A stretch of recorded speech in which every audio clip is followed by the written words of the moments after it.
విశాఖలో విషాదం చోటు చేసుకుంది. నవవధువైన వసంత అనే అమ్మాయి అయితే భర్త చంపేశాడంటూ వాళ్ళ తల్లిదండ్రులు కూడా అయితే ఆరోపిస్తున్నారు. ప్రస్తుతం మనం కేజీహెచ్ దగ్గర ఉన్నాం. అమ్మాయి బాడీ అయితే కేజీహెచ్ దగ్గర ఉన్న పరిస్థితి. వాళ్ళ తల్లిదండ్రులు అయితే ఏడుస్తున్న పరిస్థితి ఉంది. తన భర్తే కాలయముడు అయ్యాడని వీళ్ళు ప్రధానంగా చెప్తున్నారు. అసలు ఏం జరిగిందో వాళ్ళ తండ్రి ఉన్నారు. అసలు ఏమైందండి? పెళ్ళి ఎప్పుడైంది? పెళ్ళి 3వ నెల 6వ తారీఖున అయిందండి. 3వ నెల 6వ తారీఖున అయింది. అమ్మాయి పేరు వసంత, నాగేంద్ర.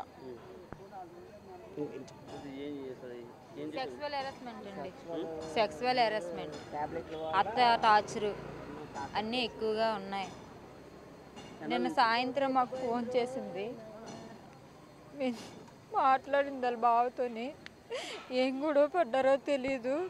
9:38కి మాకు కాల్ చేసి మెసేజ్ చేసింది తను ఏ ట్యాబ్లెట్లు వాడుతున్నాడో. మేము ట్యాబ్లెట్లు చూసేసరికి మాకు 10:38 కల్లా ఫోన్ వచ్చింది. బాగోలేదు, చచ్చిపోయింది, అప్పటికే చచ్చిపోయింది అని చెప్పలేదు. బాగోలేదు, హాస్పిటల్కి తీసుకెళ్ళాము, అర్జెంటుగా రండి అన్నారు. మేము రాము, ఇప్పుడు తెల్లవారు వస్తామన్నాము. కాదు, చాలా బాగోలేదు, సీరియస్గా ఉంది, రండి అన్నారు.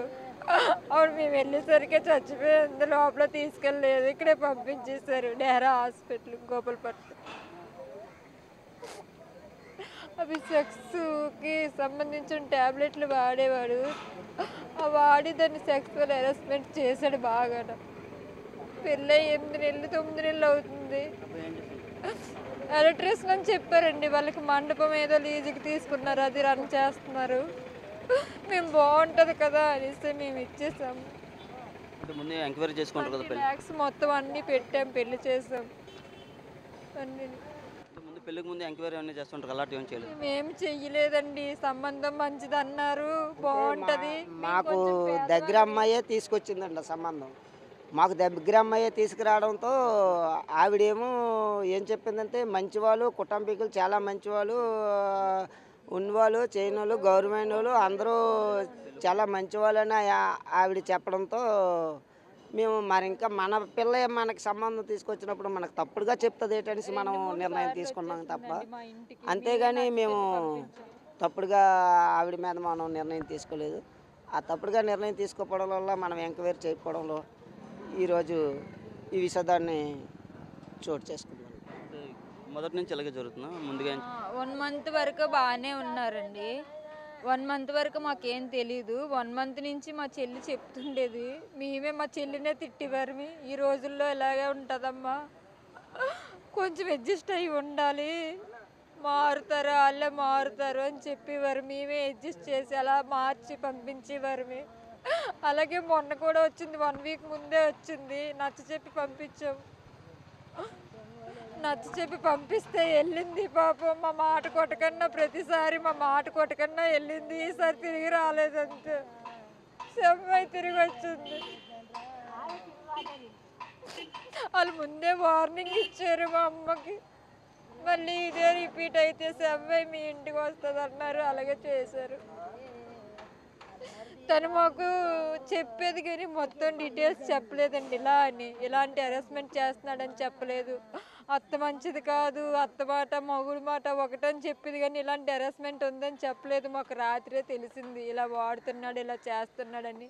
తను మాకు వాట్సాప్లో పెట్టిండు ఆ ట్యాబ్లెట్లు ఎందుకో చూడండి అని. అప్పుడు మేము చెక్ చేసాము, అంతే, అంతకు మించి ఇంకేం లేదు.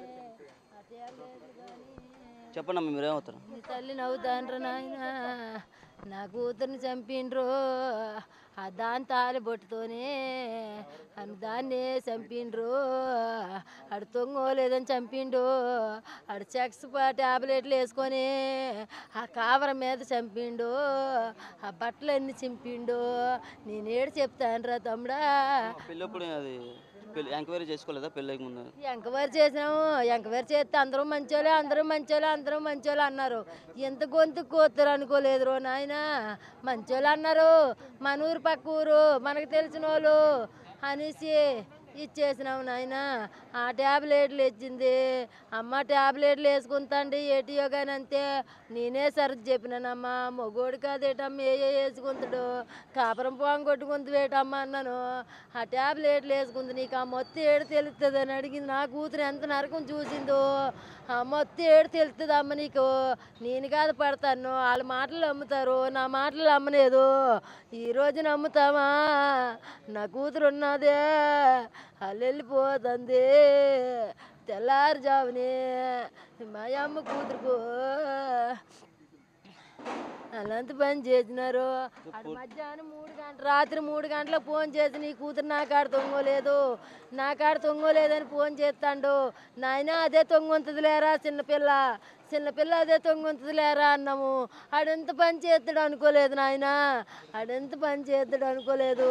అది తొంగపోతే పిల్లలు చంపించుకుంటారా, తొంగపోతే పిల్లలు చంపించుకుంటారేట్రు. చెప్పండి. ఇంత జరిగిన తర్వాత ఒక్కరు రాలేదండి హాస్పిటల్కి కానీ ఏ స్టేషన్ కానీ. స్టేషన్ దగ్గర ఎక్కడ మేము అంత బాటలు పడుతుంది. పోలీస్ కంప్లైంట్ ఇచ్చాము. వాళ్ళ ఇంటి దగ్గరికి వెళ్ళి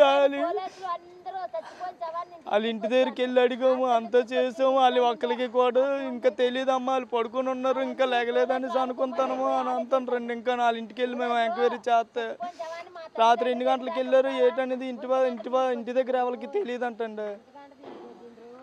తెల్లవారు వెళ్ళి అడిగితే ఏం చేయవాళ్ళం మేము, పేదవాళ్ళం కలిగిన ఎక్కడ సరిపెడతాం, మేము సరిపెట్టలేపాను. అందరూ డబ్బు కట్టేసి శవాన్ని చుట్టూ ఎవరు లేదు, మేమే అనుభవించుతాము. ఎంత నరకం చేయించినారు, ఒక్కలు కాకపోతే ఒక్కలని ఇంటర్ వచ్చినారా, చూడన్నా చేసినారా, చంపేసి ఫోన్లు చేసినారు. అంత తెగ ఎంత తెగ ఉంది, చంపేసి మాకు ఫోన్లు చేసినారు. ఎంత తెగమ్మా చేసినారో పని చూడండి. మరి ఇంకేం చేస్తాం? పూర్తిగా అమ్మాయి తాలూకా బంధువులు కానీ పేరెంట్స్ కానీ పూర్తిగా అయితే ఏడుస్తున్న పరిస్థితి ఉంది. పూర్తిగా అయితే భర్త వల్లే మా అమ్మాయి చనిపోయిందని ప్రధానంగా చెప్తున్నప్పుడు పూర్తిగా సెక్సువల్ హెరాస్మెంట్తో పాటు పూర్తిగా అత్త కూడా వేధింపులు తాళలేక ముగ్గురు చంపేశారంటూ వీళ్ళైతే ఆరోపిస్తున్న పరిస్థితి. ఈ కేసును ఇప్పటికే గోపాలపట్నం పోలీసులు అయితే దర్యాప్తు చేస్తున్న పరిస్థితి. రెడ్ బడి మాత్రం విశాఖ కేజీహెచ్ మార్చి దగ్గర అయితే ఉన్న పరిస్థితి ఉంది. కెమెరా పర్సన్ అజయ్ నాడి బిగ్ టీవీ.